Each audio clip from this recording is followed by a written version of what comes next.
Baik, sebelumnya Assalamualaikum warahmatullahi wabarakatuh. Selamat pagi, siang, sore, dan malam untuk dosen pengampu yang saya hormati, Bapak Vivian Karim Latifsi. Di sini saya ingin mempresentasikan hasil penugasan saya terkait manajemen risiko, di mana kita mencari sebuah studi kasus lalu kita analisis risiko yang terjadi dalam studi kasus tersebut dan kita tangani dengan konsep penanganan analisisnya secara ada namanya SMART. Jadi di sini judul yang saya ambil yaitu optimalisasi operasi bongkar muat peti kemas menggunakan QC dan RTG di terminal peti kemas. Perkenalkan, saya Rama Putra Prayoga dengan NIM belakang 15234248083. Kita akan lanjut ke slide selanjutnya. Di sini slide yang pertama, kita akan membahas tentang sektor di kepelabuhanan dan logistik maritim sesuai dengan ketentuan penugasannya. Lalu fokus kegiatannya di sini yaitu operasi bongkar muat peti kemas, yang dimana operasi bongkar muat peti kemas ini dilakukan dengan QC, lalu dilanjutkan dengan RTG untuk penempatan kontainer di lapangan penumpukannya. Untuk di sini ada permasalahan utama yaitu kurangnya koordinasi QC dan RTG, lalu ada juga penumpukan peti kemas di yard, lalu ada waktu sandar kapal menjadi lebih lama, lalu diperlukan penetapan konteks risiko untuk meningkatkan efisiensi dan produktivitas terminal. Jadi untuk poin waktu sandar kapal menjadi lebih lama itu adanya kesalahan yang terjadi pada QC ataupun sebenarnya lebih ke QC-nya ya, lebih ke QC-nya, ada QC dan RTG-nya yang memiliki kesalahan pada alat bantu berat tersebut sehingga proses bongkar muat yang terjadi dari atas kapal ke dermaga ataupun sebaliknya itu memakan waktu yang lama sehingga yang seharusnya kapal itu sudah pergi lagi untuk berlabuh, ini dia masih stay di area kolam pelabuhannya. Jadi ibaratkannya karena QC atau RTG-nya ini itu mengalami sebuah kesalahan atau mungkin tidak bisa digunakan pada saat itu sangat memperhambat kegiatan alur logistik di area pelabuhan tersebut. Karena ketika bongkar muat terjadi di situ terhambat, alur logistik setelahnya itu akan terhambat juga. Karena yang pasti yang terutama ya di bagian bongkar muat ini adalah step awalnya, bagaimana alur logistik itu untuk selanjutnya bisa berjalan lebih lancar. Lalu diperlukan penetapan konteks risiko untuk meningkatkan efisiensi dan produktivitas terminal. Jadi dari konteks risiko yang QC dan RTG tadi, itu kita cari dulu permasalahannya di mana, lalu kita analisis. Setelah kita analisis, itu kita mencari solusi terhadap risiko yang terjadi untuk kedepannya kita bisa meningkatkan efisiensi dan produktivitas terminal biar tidak terhambat lagi untuk kedepannya. Untuk penetapan SMART-nya sendiri di spesifik sini, yang pertama optimalisasi kinerja QC dan RTG. Lalu untuk measurable-nya, produktivitas meningkat dari 20 BCH menjadi 28 BCH. Lalu untuk achievable-nya, didukung ketersediaan alat dan operator berpengalaman, lalu realistiknya melalui pengaturan jadwal alat, koordinasi dan maintenance rutin. Untuk time bound-nya, target tercapai dalam 6 bulan. Sebenarnya untuk lebih efisien lagi kita hitung skala waktunya dari 6 bulan sampai 12 bulan atau setahun, supaya benar-benar bisa maksimal dalam hitungan skala waktunya. Untuk poin achievable di sini didukung ketersediaan alat dan operator berpengalaman. Untuk operator berpengalaman sendiri pun juga sebenarnya harus banget ada gitu ya, karena Ibaratkan jam terbang itu nggak pernah bohong, lalu operator-operator tersebut juga sudah pastinya sudah paham pada medan aslinya seperti apa, entah bagaimana cara mereka mengontrol dengan baik, mencegah risiko yang terjadi, atau mencegah kesalahan yang terjadi saat mereka bekerja, sehingga memperlancar alur logistik untuk ke depannya. Lalu untuk realistiknya melalui pengaturan jadwal alat, koordinasi dan maintenance rutin itu sangat penting karena QC dan RTG pun juga harus memiliki perawatan yang baik, jadwal perawatan yang baik untuk kita bisa tetap mempertahankan kualitas alat bantu berat tersebut sehingga tidak rusak untuk ke depannya. Maintenance rutin itu penting.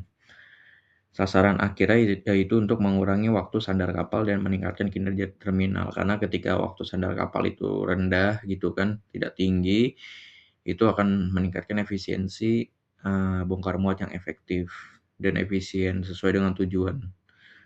Dan meningkatkan kinerja terminal. Yang pasti setiap terminal di pelabuhan itu biasanya ada hasil akumulasi tingkat kinerja di terminal mereka, entah 1 tahun bisa beribu-ribu teus atau berpuluh-puluh teus, berpuluh ribu teus gitu kan.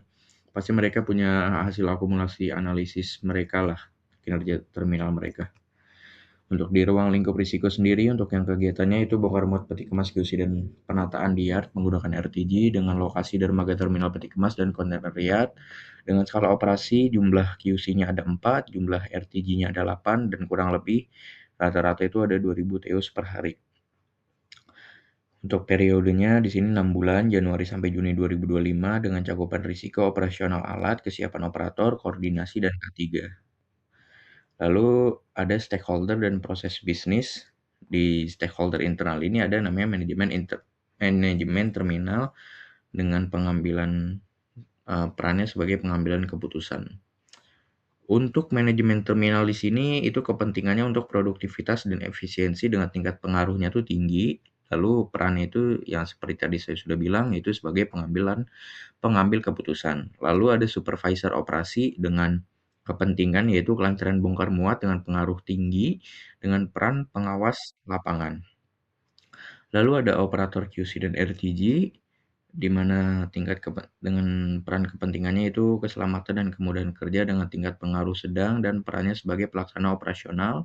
Lalu ada tim maintenance di mana kepentingannya sebagai keandalan peralatan untuk menjaga QC dan RTG ini perawatannya oke gitu ke depannya dengan tingkat pengaruh sedang dan peran sebagai pemeliharaan alat atau keandalan peralatan. Untuk stakeholder eksternal di sini poin pertama itu perusahaan pelayaran di mana perusahaan pelayaran ini untuk kepentingannya yaitu untuk melihat untuk waktu sandar kapalnya itu singkat ya, jadi biar nggak lama-lama banget dengan tingkat pengaruhnya udah pasti tinggi, karena itu berpengaruh banget kalau misalkan waktu sandar kapalnya lama dengan perannya itu sebagai pengguna jasa. Lalu untuk otoritas pelabuhan di sini untuk kepentingannya itu itu kepatuhan operasional. Jadi apapun, ibaratkan ya, peraturan-peraturan yang sudah ditetapkan sebelumnya terkait operasional ataupun standar-standar ketentuan yang lain itu harus dipatuhi. Itu adalah stakeholder dari eksternal yaitu otoritas pelabuhan dengan tingkat pengaruh sedang dan peran sebagai pengawas.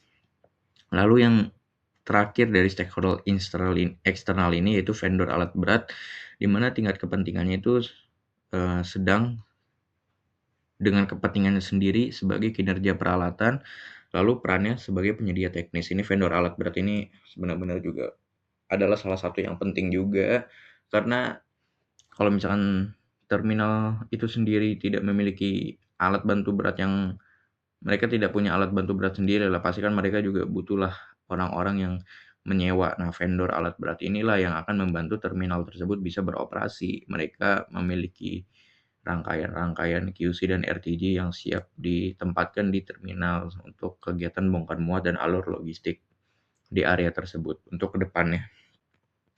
Untuk alur proses bisnisnya di sini itu yang pertama kapal sandar, lalu persiapan alat,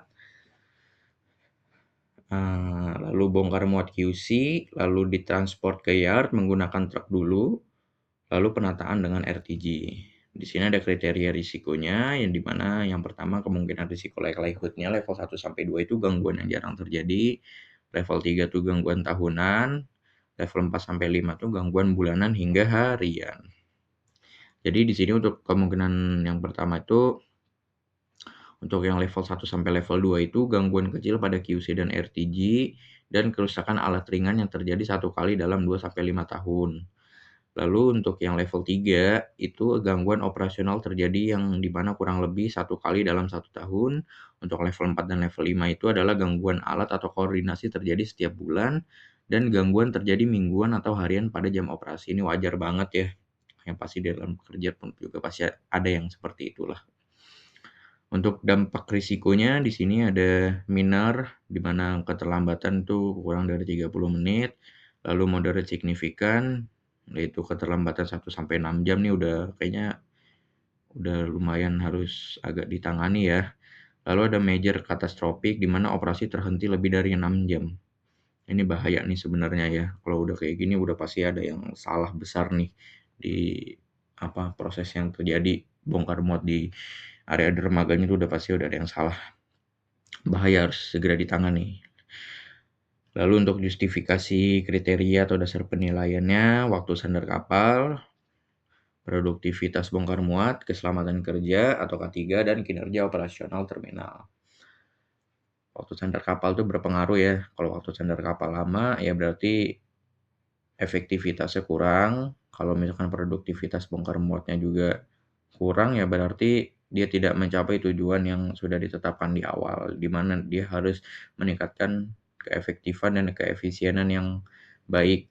Lalu K3 di sini penting juga untuk mengawasi area lapangan di dermaga atau di lapangan penumpukan, dan yang terakhir yaitu kinerja operasional terminal. Jadi di sini sifatnya akumulatif dari semua ketiga yang di atas itu nanti kita lihat dulu, kita pantau, lalu kita kumpulkan, lalu mungkin di penghujung tahun kita analisis semuanya dari awal sampai akhir, apakah kinerja operasional di terminal tersebut sudah oke apa belum, sudah memenuhi tujuan kita apa belum, seperti itu. Baik, sebelumnya mohon maaf untuk Bapak Vivian Karim Ladesi jika ada informasi yang kurang baik atau kurang lengkap, ataupun yang ada salah-salah kata saya yang kurang enak di hati Bapak.